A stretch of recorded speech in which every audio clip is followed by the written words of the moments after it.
Coming up on this episode of Nintendo Cartridge Society, your Joy-Cons aimlessly drift through Europe for a couple of months after graduation. It's dangerous to go alone, so the Nintendo Cartridge Society goes with you.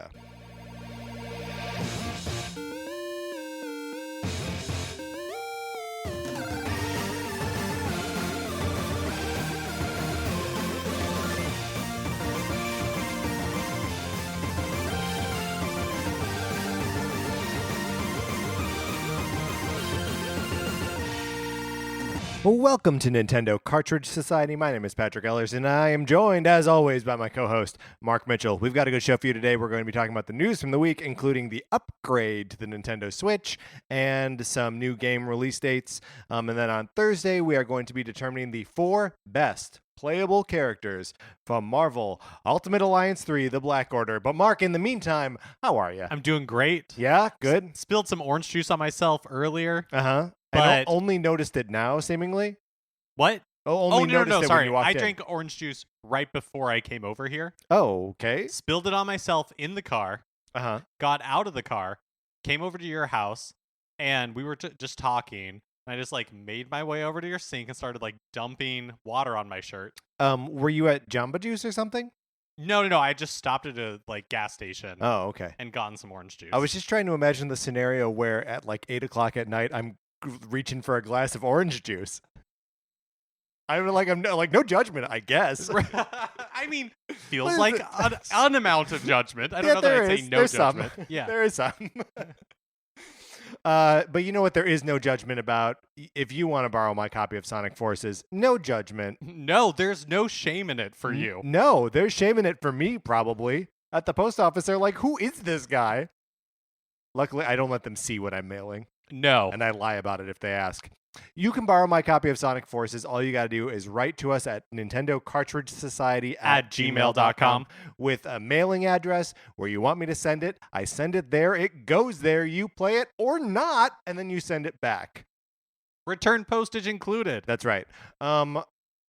We, Mark, you and I, need to figure out our rules, our agreement, our parameters for our Donkey Kong 3 high score chasing That's right. contest. Because Donkey Kong 3 is now available on the NES Nintendo Switch Online. That's right. A terrible name. Right, yeah. And a terrible game. Donkey Kong 3, not good. I was just playing it before you came over and was like, I dislike this game so much, I'm just going to switch over to Donkey Kong Jr. right now. A game that I like. Donkey Kong really in name only. Yes. It features a large... Features Donkey Kong. Is it the same Donkey Kong from the other Donkey Kong games? I assume so. Okay. So dealing with a bit of a pest problem at this point in his life. Well, I don't know if he is. I think he's fine with the pests. So he didn't call Stanley the Exterminator.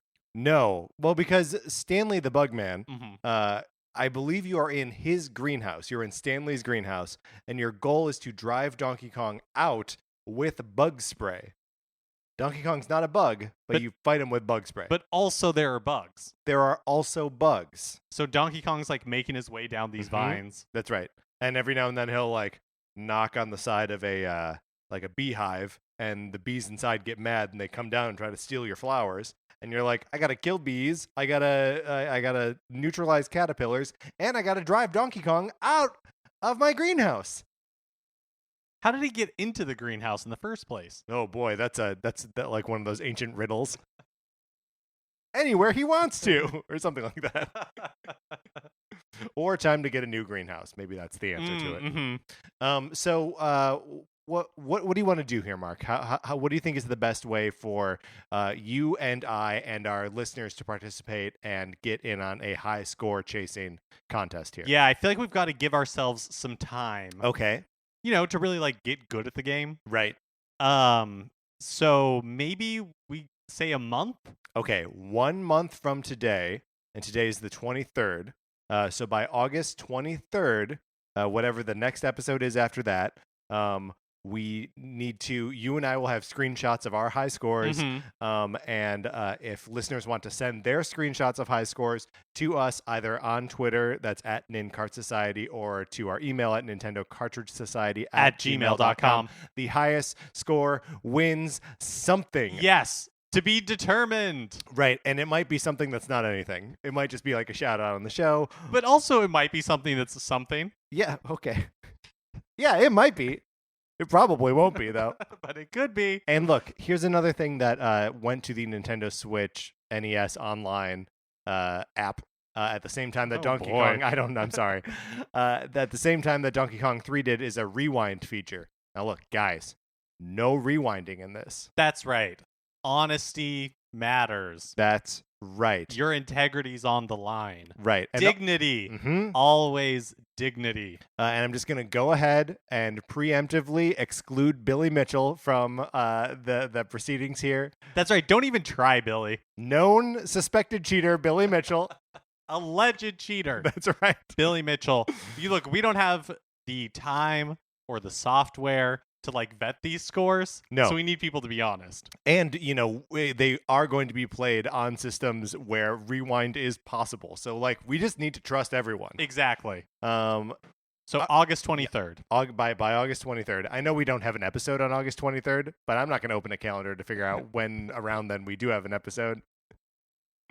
All right, Mark, let's get into what we've been playing this week.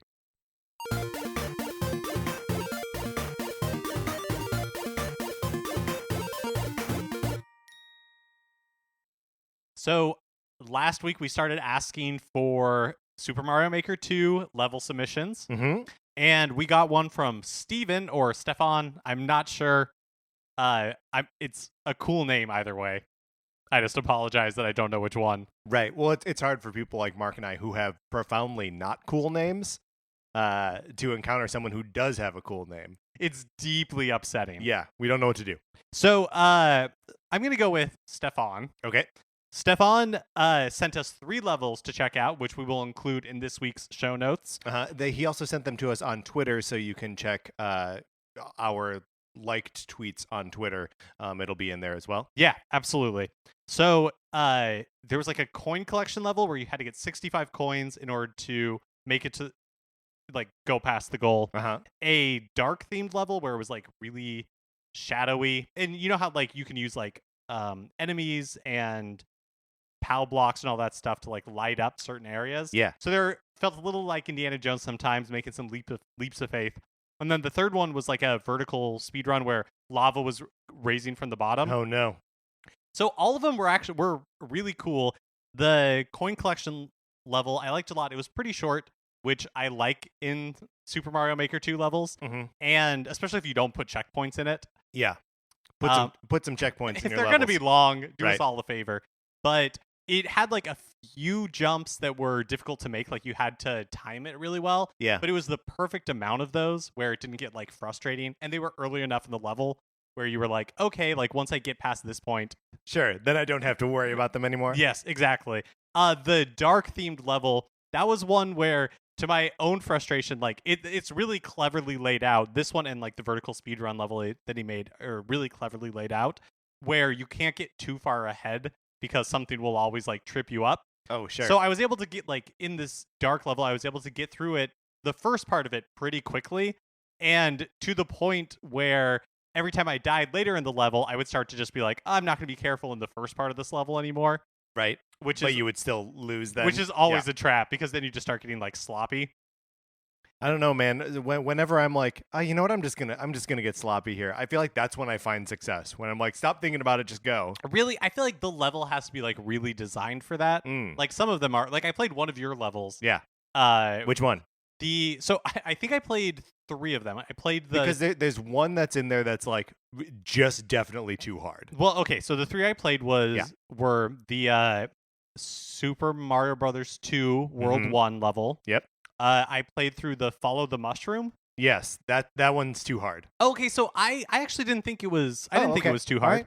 Right. I thought it took me a little bit to figure out like what I was supposed to do. Yeah. Like I guess I don't want to spoil it in case people play it. Right. The concept of the level is you see a you have to finish the level as Super Mario, and you see a mushroom very early on, but you can't get it, and so you just sort of like chase it for a super long time, and then something happens. Right. But the level is difficult. Well, but I also thought like the second part of it, I guess I'll say. Yeah. You had set it up where you could kind of like speed through it. Yes. You know, if you were just willing to make some jumps. Yeah.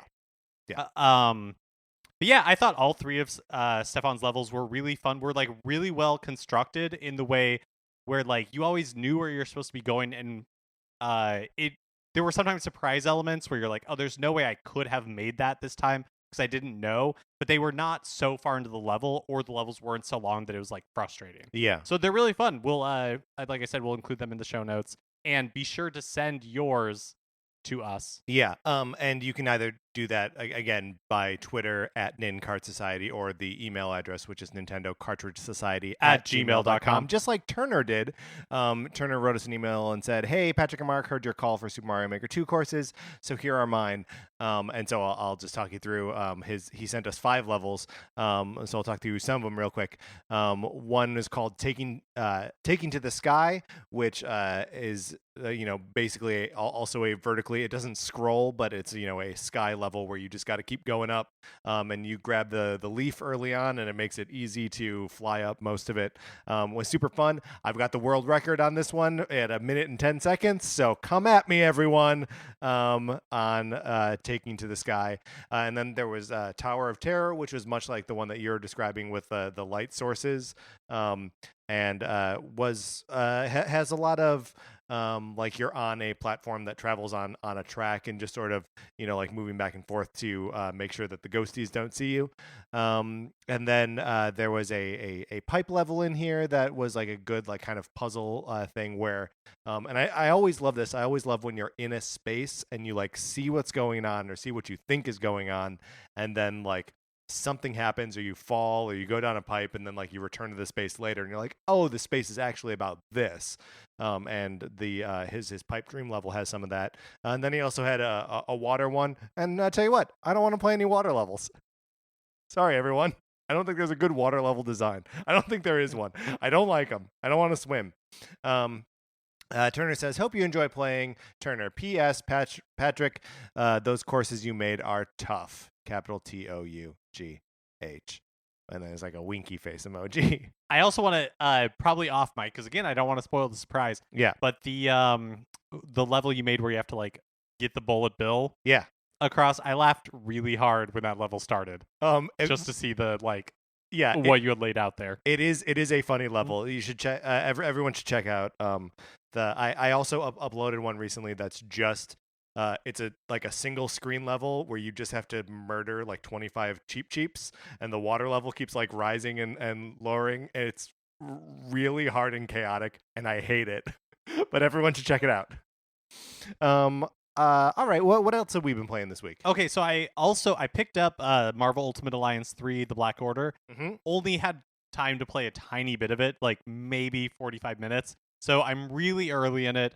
I don't have much to say on it other than from the tiny bit I've played.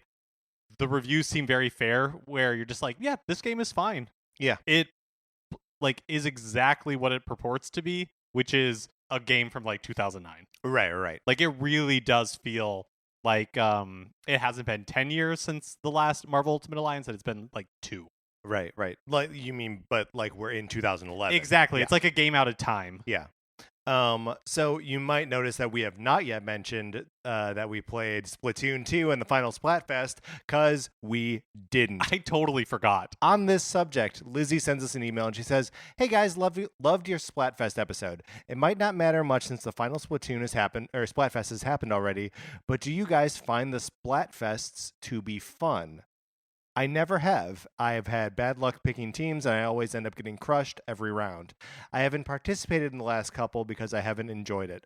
I feel like all the dirty tricks come out during Splatfest, like spawn camping. I don't mean to complain. I'm sure the answer is just that I need to get good, and I know I'm not amazing at Splatoon, but aren't these games supposed to be fun? Would love to hear your thoughts on this." I'll tell you what I love about Splatfest. Yeah. The when the town square, or whatever you'd call it, like the city square, yeah, like how that changes.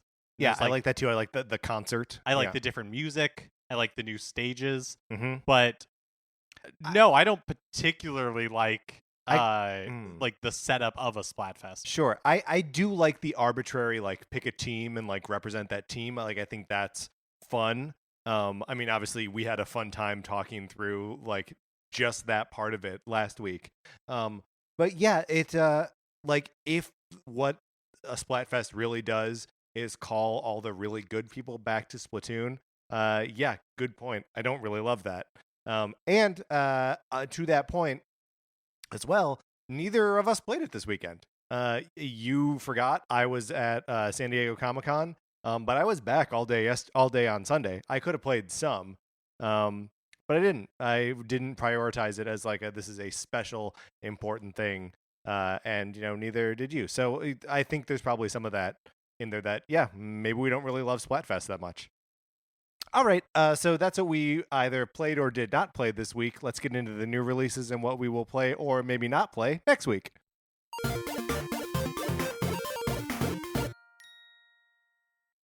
The big releases of the week are really coming this Friday, July 26th. Very exciting. Fire Emblem Three Houses is out for the Nintendo Switch. And also a game that I didn't realize was coming so soon, Wolfenstein Youngblood, is releasing. Yeah, so Wolfenstein Youngblood, I think is a little bit strange that it's coming out on Friday already, because I think this is another one where Bethesda is taking the sort of like reverse marketing angle on it from like what everyone else does, where they're just not like, we'll hear they're about not marketing they're it? just not marketing it. Yeah, and it like, does feel that way. I don't know. I haven't heard any like, we're still a couple days out, so there might not be like the embargo on it might be, or review embargo might be later in the week, and news outlets also just might not be getting them early.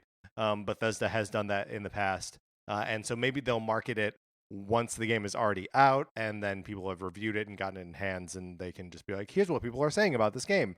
But yeah, it's one of those weird where you're like, oh yeah, the game's just coming out, and then it'll be out. Yeah.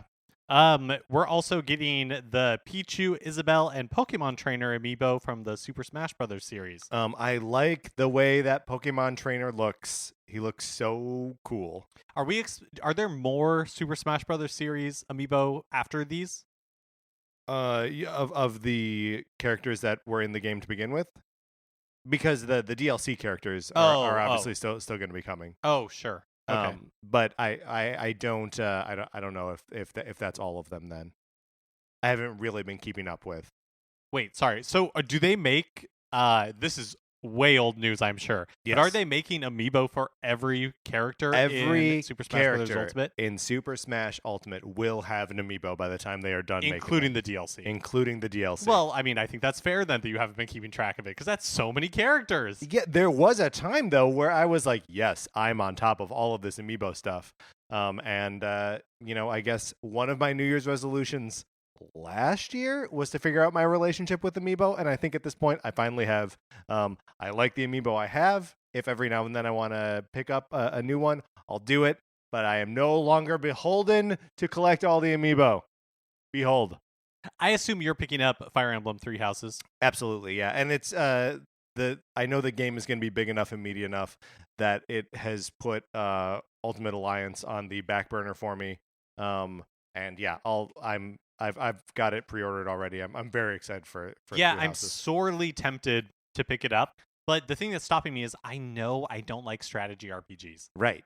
And so as much as I want to be the head of a household in like a Hogwarts-esque school. Yeah. And I really, really want that. I know that as soon as it gets to like the combat stuff. Right, you're not going to be into it? And I'm just going to like tap out at some point. I mean, Fire Emblem games do always let you, like, you can put them on an easy mode, you can put it on like a non-permadeath situation. Like, if you want to just experience the narrative of, this is true for most Fire Emblem games, I am hoping it is also true for this one. If you want to experience like the narrative of it and just sort of like, rush through the gameplay, you probably will be able to. But I'll test it out and let you know. Yeah, that sounds great. All right, let's close out the new releases.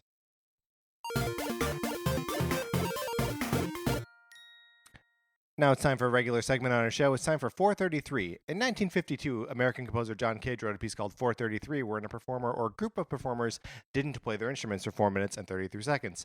For the purposes of this show, our instruments are talking about Nintendo. So, for the duration of one performance of 433, Mark and I will talk about something not at all Nintendo related, thus fulfilling the contract of the piece. Mark, Comic-Con was this weekend. Let's talk about Marvel's announcement for Phase 4. Yeah. I was surprised they called it Phase 4 because I thought that they were moving away from phases. Away from calling them phases? Yeah. It's interesting that everything for Phase 4 is coming out in 2020 or 2021. Because they're counting... Just those 2 years. Yeah, because there's like 4 TV shows that they're counting 5 as, TV shows and 5 movies. Or I guess they're like Disney Plus streaming shows. Yeah. So the movies feel like a little bit... I don't know. It's weird, right? Because like there's so many things kind of missing from there that like there's no Spider-Man on there, and like Feige mentions, there's no Captain Marvel 2, there's no Black Panther 2, there's no Guardians of the Galaxy 3. In that phase, in the next 2 years, yeah, right. They'll be coming at some point, right? Presumably. Also, no Fantastic Four, no X-Men, which again he mentions. Blade. Not coming in the next 2 years. Right. But I guess maybe that's the part that's crazy is that what would have been a phase that lasted, I guess how long were the phases before? Like 4-ish years? Seemingly, yeah. That this is just a lot more truncated and, like you say, involve these Disney Plus shows. Right. And that's kind of where, like, other than Black Widow, for me anyways, that's where, like, the characters that you've grown to love from the first 3 phases, which they're now calling the Infinity Saga, because, okay. Right. Because you got to call it something. Right. They now live in Disney Plus, basically. Yeah. And then, for the most part, there are exceptions. But, like, really, like, Black Widow I'm interested in. That comes out next year. The Eternals, I feel nothing about. Here's the thing that's exciting. I know nothing about the Eternals, really. But the cast of the Eternals is crazy. Is insanity. That's the part that I'm like, yeah, whatever. Like, I trust you, Marvel. But is also one where I'm like, I don't really know those characters at all, right? Or what to expect of the movie. And then the 3 other movies that they announced were Shang-Chi and the 10 Rings, which is cool. Yep. And then Doctor Strange and the Multiverse of Madness, which is going to be a horror movie, which, all right. Right. And Elizabeth Olsen as Scarlet Witch is going to be in it. Mm-hmm. I don't like the first Doctor Strange movie. I don't really like Benedict Cumberbatch as Doctor Strange in general. I liked him in Infinity War. I don't think it's not even like him as an actor. I don't think like I would like any version of that character necessarily. Like Doctor Strange in the movies, I don't really like care about all that much. But I like that they're doing something different with this. Yeah. And then the last of the movies is the Thor Love and Thunder, which is bringing the Jane Foster Thor story from the Mighty Thor comics into the movies. I love that Natalie Portman is coming back. Me too. I love that she was like, I'm done with the MCU. Right. I'm super not into this. Oh, you want me to come back for Endgame? Like, you can use old footage and I'll record some mumbling. Right, and that'll be it. Yeah. Oh, I guess that was a shorter recording of 433. We may need to do a part 2 to that. We were accompanied today by the EBU Your Radio Orchestra. All right, Mark, let's get into the news.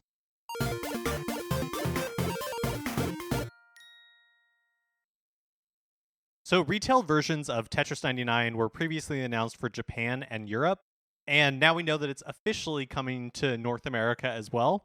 On September 6th, you can get a boxed retail version of Tetris 99 for $29.99, and it includes 1 year of Nintendo Switch Online.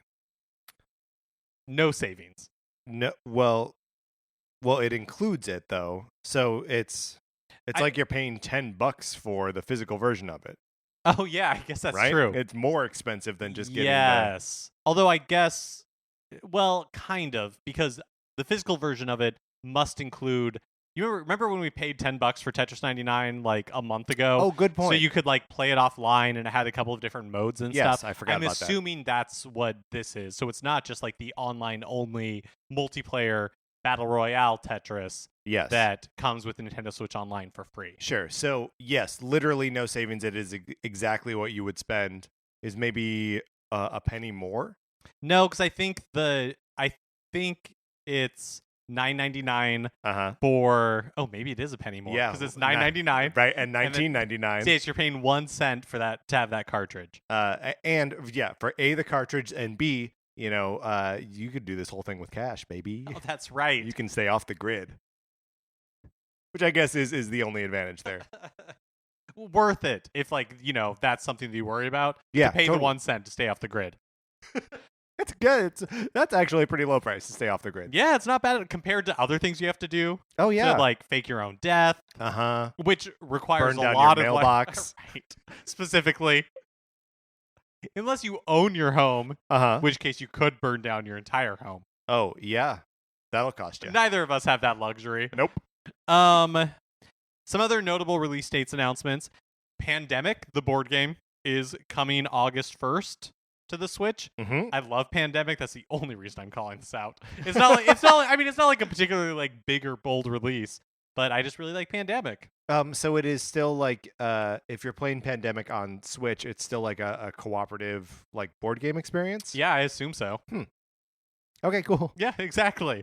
DC Universe Online comes to the Switch on August 6th. Great. Resident Evil 5 and 6 are coming to Switch on October 29th. Very good. Capcom also announced the Resident Evil Triple Pack has Resident Evil 4 on the cartridge. So this is like a physical thing that you can pick up in stores. Resident Evil 4 on the cartridge, Resident Evil 5 and Resident Evil 6 as download codes, but the whole thing is just $59.99. Right, which is this is where you are getting a savings. Exactly, because Resident Evil 5 and Resident Evil 6 will be $29.99 each on the eShop. So you're basically getting, if I'm doing my math right, which never a sure thing, you're basically getting Resident Evil 4 for free. Well, for 1 penny more. Yes, of course. Which is really a steal, especially if you're trying to stay off the grid. Right. But you would need to get that money somewhere. Right. But I guess you're saving it from your previous time getting off the grid. Right, exactly. With the Tetris. It all adds up. Buy 600 copies of Tetris 99, and then you've saved up the $60 you'll need. Now, don't buy that many copies of Tetris 99. It's a great game, but you don't need 60 copies of it. 600. Yes, you don't need 6. You certainly don't need 600. Yeah. Wait, 6,000.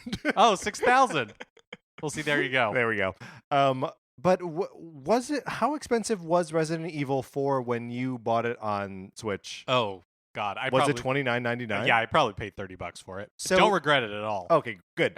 But this pack of 3 games is $90 worth of Switch games for $60, which isn't bad. A little bit weird that Resident Evil 4 has been available for a while, and now they're like, oh yeah, or you could get it in this pack with these other games. Well, okay, so on the Switch, it was always an eShop exclusive. Yes. So but now this is a physical copy. Yes, exactly. In fact, off the grid. And the only game in this collection, yes, which is a physical version, is Resident Evil 4. Right. So there's 2 ways to look at it.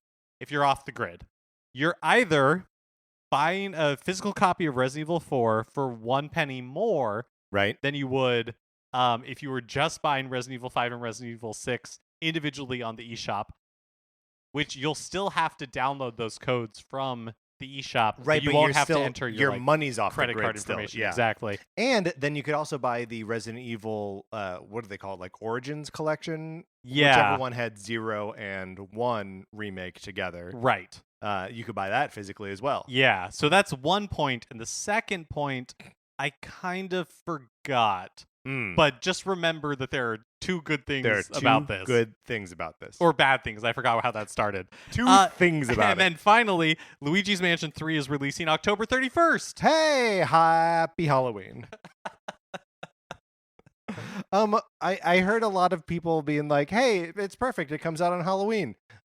This I don't think is perfect. Nope, totally agree. It's too late. Yeah, absolutely. It's Resident Evil 5 and 6 has the right idea come out Barely. on the 29th. Yeah. It's still only barely. No, I agree. Like, this should have come out. I mean, whatever. But it should. But like, if you want to celebrate the season, Yeah, it truly doesn't matter. if you want to celebrate the season, like late September, early October, Right. because then you have a full month of spookiness. Right. Even like mid-October would Yeah. be fine. If I have 2 weeks to play Luigi's Mansion before like, we got to take down the cobwebs and put up like turkeys, like come on.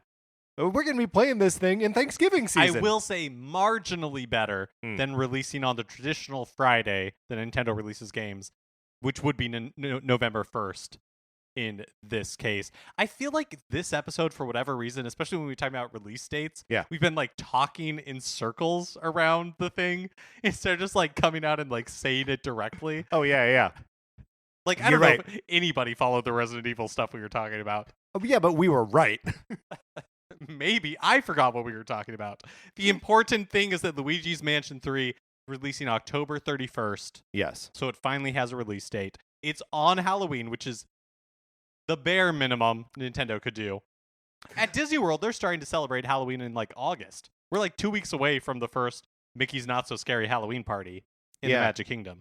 Well, I mean, they got to do something, right? Like the Haunted Mansion can't carry that whole thing on its own, right? But it's like August in Florida. It's going to be like 90 degrees and 100% humidity. People like Halloween, They man. really do. They really do. Nintendo had a little bit of a presence at San Diego Comic-Con this past week with some news around Marvel Ultimate Alliance 3, The Black Order. Like we've seen with other Nintendo titles recently, seems like there's going to be some continued support lined up for the game going forward, at least for the next, 9 months or so. In addition to the paid DLC coming later this year, it was announced that Cyclops and Colossus will be added to the game for free on August 30th. Okay. Plus, all the characters in the game will be getting alternate costumes that will roll out starting basically now through the first quarter of 2020. That's fun because, one thing that the Marvel characters have in spades is alternate costumes, right? Right. A new artist gets put on a series and it's like, let's redesign that costume. We've got new covers to sell. That is, I guess, expected, but still kind of fun that they'll be adding that sort of stuff as we go. A little bit of detail on the DLC packs. The first one is called Marvel Knights with a K, Curse of the Vampire, and includes Blade, Moon Knight, Morbius, and Punisher as playable characters. Which, is it's weird because I half love that pack and half hate it. Like Moon Knight, yes. Blade, yes. Morbius and Punisher, get them out of here, man. They're making a Morbius movie, Sonya's, with Jared Leto. Yeah. Moon Knight, I love this. Seems super weird. I guess he fights people. I just don't think of him as really being like a superhero. No, I think of him as being like insane, which I guess puts him on the same footing as Morbius and Punisher. Yeah, fair. Yeah, really, it's Blade is unfairly grouped in here. Yeah, well, and why is he fighting with a vampire? Nintendo's UK website has the release date of this DLC for September 30th, but it could just be a placeholder date. It's a Monday. Yeah, it doesn't seem like that's actually when it's going to come out. We also know that the two other packs are themed off of the Fantastic Four and the X-Men. Who do you think the characters in the X-Men pack will be? Oh man, I don't know because a lot of the staple X-Men characters are already in the game. Yeah, and Cyclops and Colossus are coming as free DLC characters. So Wolverine's already in there, Storm's already in there, Psylocke, Nightcrawler. I'm looking at a list. I'm not just rattling these off. Yeah, that's about it. I wonder if it'll be original X-Men. If we'll get Jean Grey and Beast, and Angel.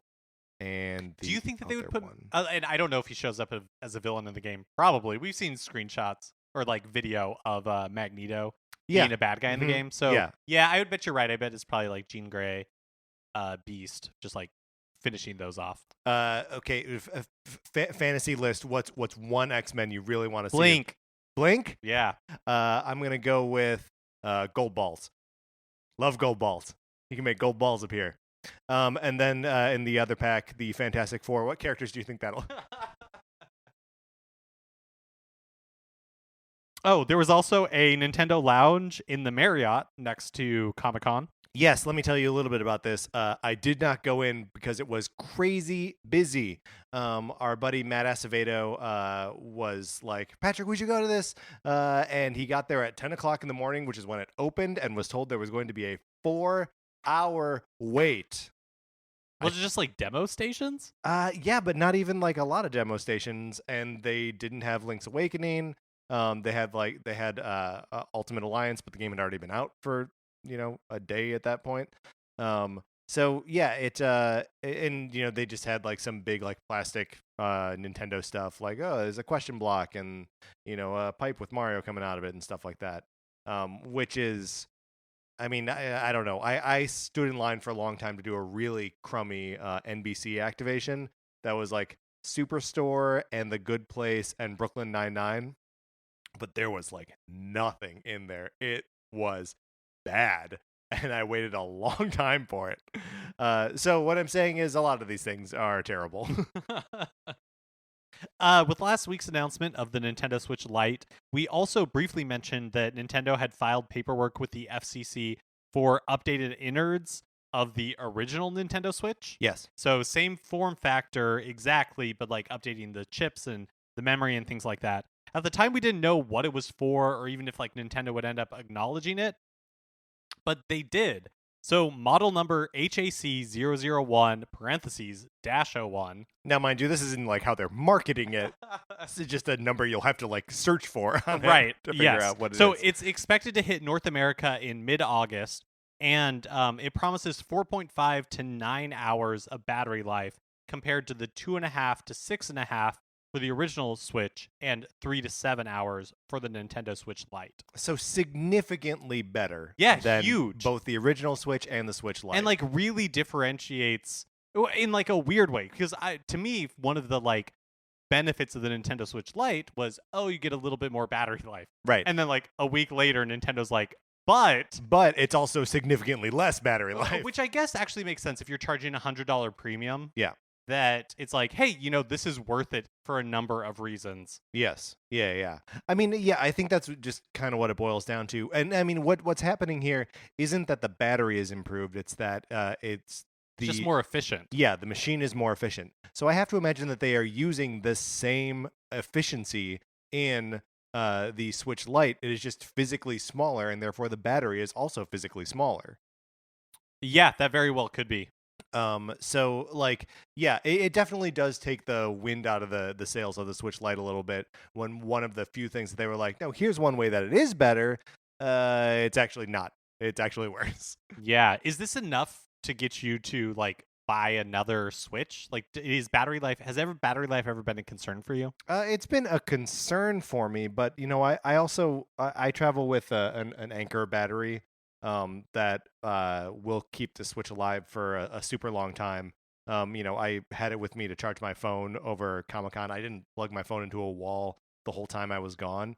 And would just recharge on the battery, and the battery's still at like 60-70% power or something. So yeah, I don't it isn't a concern for me because I carry extra power with me when I'm going somewhere. Yeah, and I've never run into it as like a limitation just because I rarely take my Switch outside of the house. Yeah. And so this doesn't really change my plans of getting a Nintendo Switch Lite for when I travel. I just don't know that I need like 2 full-size big boy Switches. Yeah. I guess the one thing that like the Nintendo Switch Lite does still have that is like, if I said before, like one of the big benefits is better battery life, but just the smaller form factor, like that is big. Right. Yeah, absolutely. And by the way, when I say like big boy Switches, I don't mean like 4 big boys. I mean like when you're like you and me, like we're big boys. No. I mean like, when you see a dog and you're like, oh, you're a big boy. Exactly. That's how I feel about the Switch and the Switch Lite. Mm-hmm. Also, very important, the Breath of the Wild comparison that Nintendo likes to trot out. Here we go. So the original Switch gets 3 hours of battery life. The Lite they advertise at 4 hours, and the updated Switch gets 5.5 hours. So yeah, significantly more. Almost double battery. Almost double the original. And you can play most of Breath of the Wild in 5.5 hours, right? Yeah, absolutely.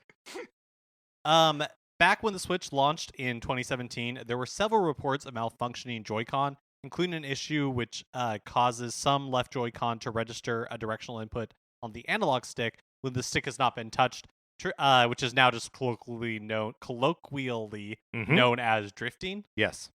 The issue has evidently worsened with time, and more Joy-Con are exhibiting signs of the drifting. Yeah.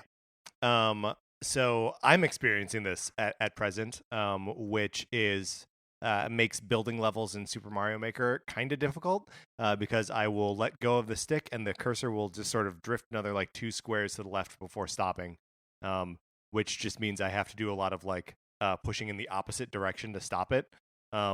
It's not ruining my experience, but if I were playing something with that, that required more pinpoint accuracy, it would be a real problem. Yeah, I haven't run into it, but also my first set of Joy-Con just completely died after like a year. So I'm on my second fresh set of Joy-Con, and I haven't run into this issue yet. So I don't know if it's because they fixed it in in those 18 months or whatever in between. Yeah, or if the original one. Yeah. Or if it just hasn't degraded to that point. It's also true. It's popping up more now because they degrade with time. That makes sense. Yeah. That makes a lot of sense. So a class action lawsuit has been filed against Nintendo related to the defect by the law firm. Oh man. What is this first? I don't know. It's like Chemicals. Yeah, Chemicals, Schwartz, Krimmer, and Donaldson Smith LLP. Chemicals is it's one of the cats. One of the cats. Yeah, exactly. Chemicals, Schwartz, Krimmer, and Donaldson Smith. If you're experiencing the defect, you can join the class action on their website. So this is an honest, genuine question. What are the grounds for a class action lawsuit in general? Because I think of them as being more things where harm has been done to you, your data was leaked without that sort of thing. Right. Or in this case, you purchase a product that didn't perform as advertised. Oh, okay, I see. But I mean, it does seem like a little bit of a, my Joy-Con are starting to show it now. I've had them for 2.5 years. What is the reasonable length I can expect these things to function? Right. I guess that's my question in general. Yeah. I'm all for people, if you want to, joining this class action lawsuit. In general, I think we should get as much back from corporations as we possibly can. Absolutely. So, yeah. Yeah, but I mean, that's the other question is when you join a class action lawsuit, what can you reasonably expect to get out of it? And even if they win big, a lot of that money goes back to the law firm that brings it in the first place. And it's the kind of thing where maybe you see a payout years down the road for $15 or something. Yeah, I think what you would probably get out of it is the cost. If you sent them in to be repaired, you would get the cost of that repair back. And then if you didn't, but you were experiencing it, maybe you'd get half of that cost or something like that. Yeah. So Nintendo has released a statement commenting on it. They say, quote, "At Nintendo, we take great pride in creating quality products, and we are continuously making improvements to them. We are aware of recent reports that some Joy-Con controllers are not responding correctly. We want our consumers to have fun with the Nintendo Switch, and if anything falls short of this goal, we always encourage them to visit support.nintendo.com so we can help." So that is that I should do this. I should go to support.nintendo and see if they can have my Joy-Con repaired. Yeah, I mean, I think that's exactly what it's going to be, is that since it's out of warranty, they'll be like, yeah, send it in, they'll repair it. It'll cost you $20. Okay. And then you'll join this class action lawsuit and get that $20. So I can get my $20 back? Yeah. I feel like I should just go buy some new ones. That's what I ended up doing. Yeah. The Joy-Con are shockingly expensive. It's $80 I'm for always repair. Surprised. Yeah. Yeah. The schedule for EVO 2019's finals have been announced, and Super Smash Bros. Ultimate is closing out the show. Woo! We did it! On Sunday, August 6th.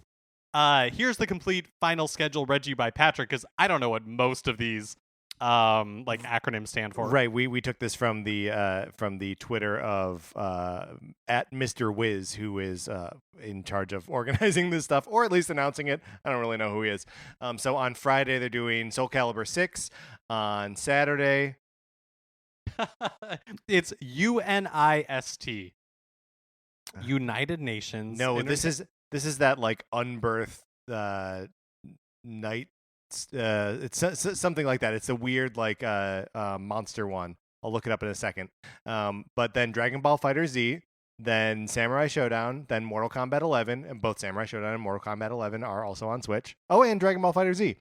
And then on Sunday, Blaze Blue Tag Battle, which is also on Switch.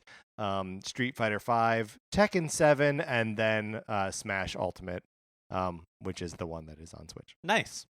I'm going to look up what UNIST is. UNIST. You can read the next story okay. while I look it up.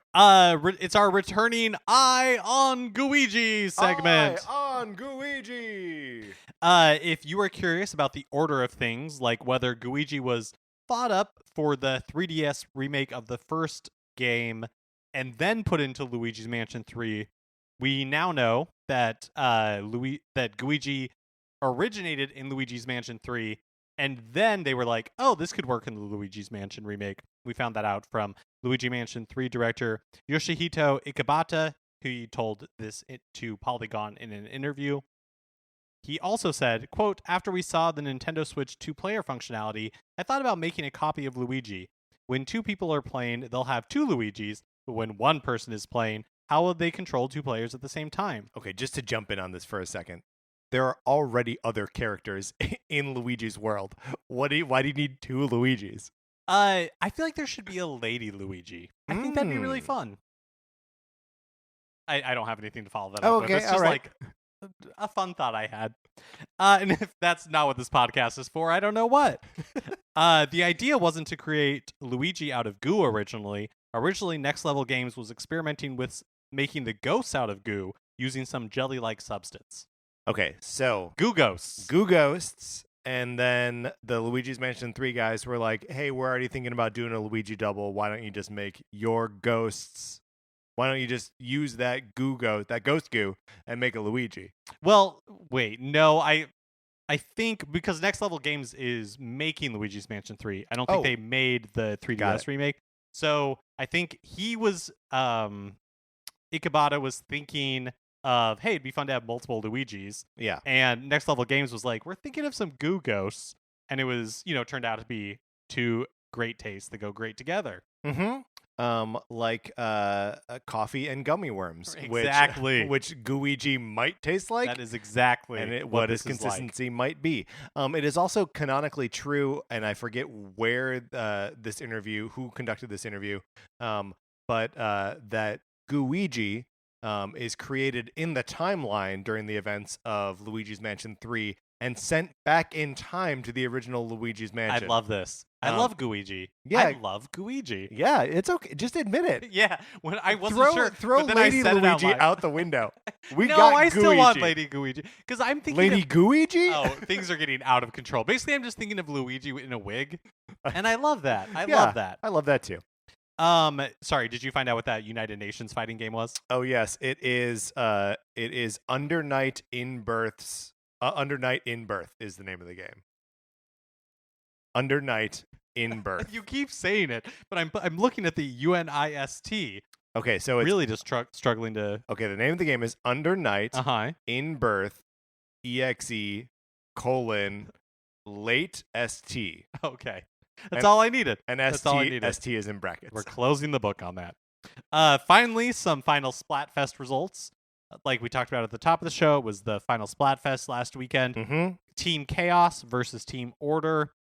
You'll recall that in last week's show, Patrick and I were joined by Casey Gullickson to definitively determine the correct answer to all of Splatoon 2's Splatfest matchups. And we came down on the side of Chaos. Mm-hmm. And I would say that we were usually right? Yeah, absolutely. Or the actual Splatfests, I guess, were right because we're definitive on all these. So most of the time they lined up with where we landed. Yes, and that was true this time as well. Team Chaos carried the day 3-0 I'm sure people eagerly anticipated our answer on the show and then rushed out and all joined Team Chaos. Joined those teams and just really won one for Marina, right? That's what it's all about. No. They won it for Pearl. Oh, for Pearl. Yeah. Pearl won. That's right. I forgot. And it'll be interesting to see what that little goblin has cooking up for Splatoon 3. God, I just hate her so much. But in like a fun way. Yeah. All right, Mark, let's get out of the news.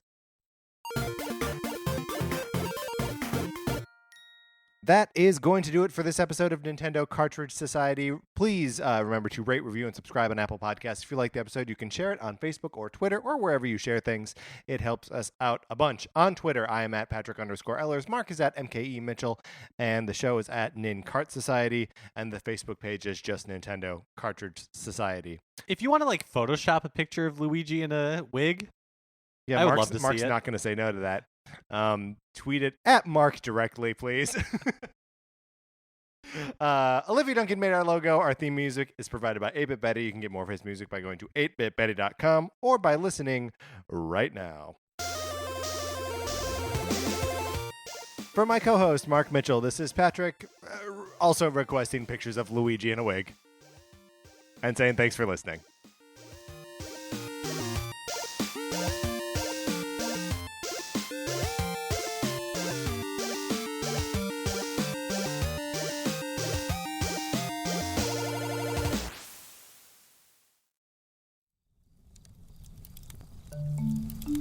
Campfire.